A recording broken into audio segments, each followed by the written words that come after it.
Brain কি করে সেরোটোনিনটা বেশি রিলিজ করে আমাদের, আর যেগুলো আমাদের শরীর বানাতে পারে না বা প্রডিউস করতে পারে না সেগুলো হচ্ছে এসেনশিয়াল অ্যামাইনো অ্যাসিড। তো আজকে আমার হাতে আছে বিরিয়ানি চাউল, সেটাকে বিন্নি ধানের চাউলও বলা হয়। তো এই বিরিয়ানি চাউলের ভাত খেলে এত বেশি ঘুম পায় কেন, সেটা হয়তো অনেকেই জানে না।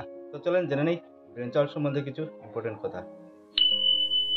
তো বিরন চাউল বা বিন্নি ধান খেলে কেন বেশি ঘুম পায় সেটা জানতে হলে আমাদের একটু সায়েন্স বুঝতে হবে। তো প্রথম যেটা সায়েন্স হচ্ছে, আমরা জানি যে আমাদের দেহ গঠনে কিন্তু প্রোটিনের খুব বেশি রোল আছে, এবং এই প্রোটিনটা বনে কিছু অ্যামাইনো অ্যাসিড দিয়ে। তার মধ্যে কিছু সংখ্যক আছে নন এসেনশিয়াল অ্যামাইনো অ্যাসিড, আর কিছু সংখ্যক আছে এসেনশিয়াল অ্যামাইনো অ্যাসিড। নন এসেনশিয়াল অ্যামাইনো অ্যাসিড কাকে বলে? যেগুলো আমাদের বডি প্রডিউস করতে পারে, আমাদের শরীর বানাতে পারে, সেগুলো হচ্ছে নন এসেনশিয়াল অ্যামাইনো অ্যাসিড। আর যেগুলো আমাদের শরীর বানাতে পারে না বা প্রডিউস করতে পারে না সেগুলো হচ্ছে এসেনশিয়াল অ্যামাইনো অ্যাসিড। তো এসেনশিয়াল অ্যামাইনো অ্যাসিড কী করতে হবে? আমাদের খাবার থেকে আমাদের সংগ্রহ করতে হবে। যেমন মাছ, মাংস, ডিম, সয়াবিন, মসুর ডাল, এগুলোর মধ্যে অ্যামাইনো অ্যাসিড থাকে, এবং সেই অ্যামাইনো অ্যাসিডই প্রোটিন বানায়। মানে আমরা বলতে পারি protein is made up of amino acid.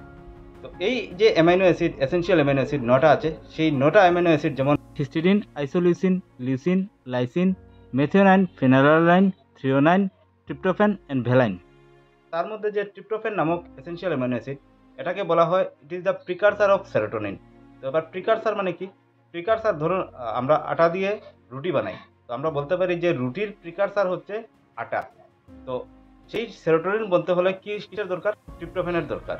অর্থাৎ ট্রিপ্টোফ্যান কি করে? আমাদের শরীরের সেরোটোনিন লেভেলটা বাড়িয়ে দেয়। আর এই সেরোটোনিন যেটাই হচ্ছে, সেটা হচ্ছে কিন্তু রেসপন্সিবল ফর মুড, স্লিপ, এগুলোর জন্য। ঘুম আমরা যে পাই, ভাত খাওয়ার পরে আমাদের যে ঘুম পায়, কারণ ওই সময় আমাদের শরীরে সেরোটোনিন লেভেলটা বেড়ে যায়। তো এই বিন্নি ধানের মধ্যে কিন্তু এই ট্রিপ্টোফ্যানের মাত্রাটা খুব বেশি থাকে।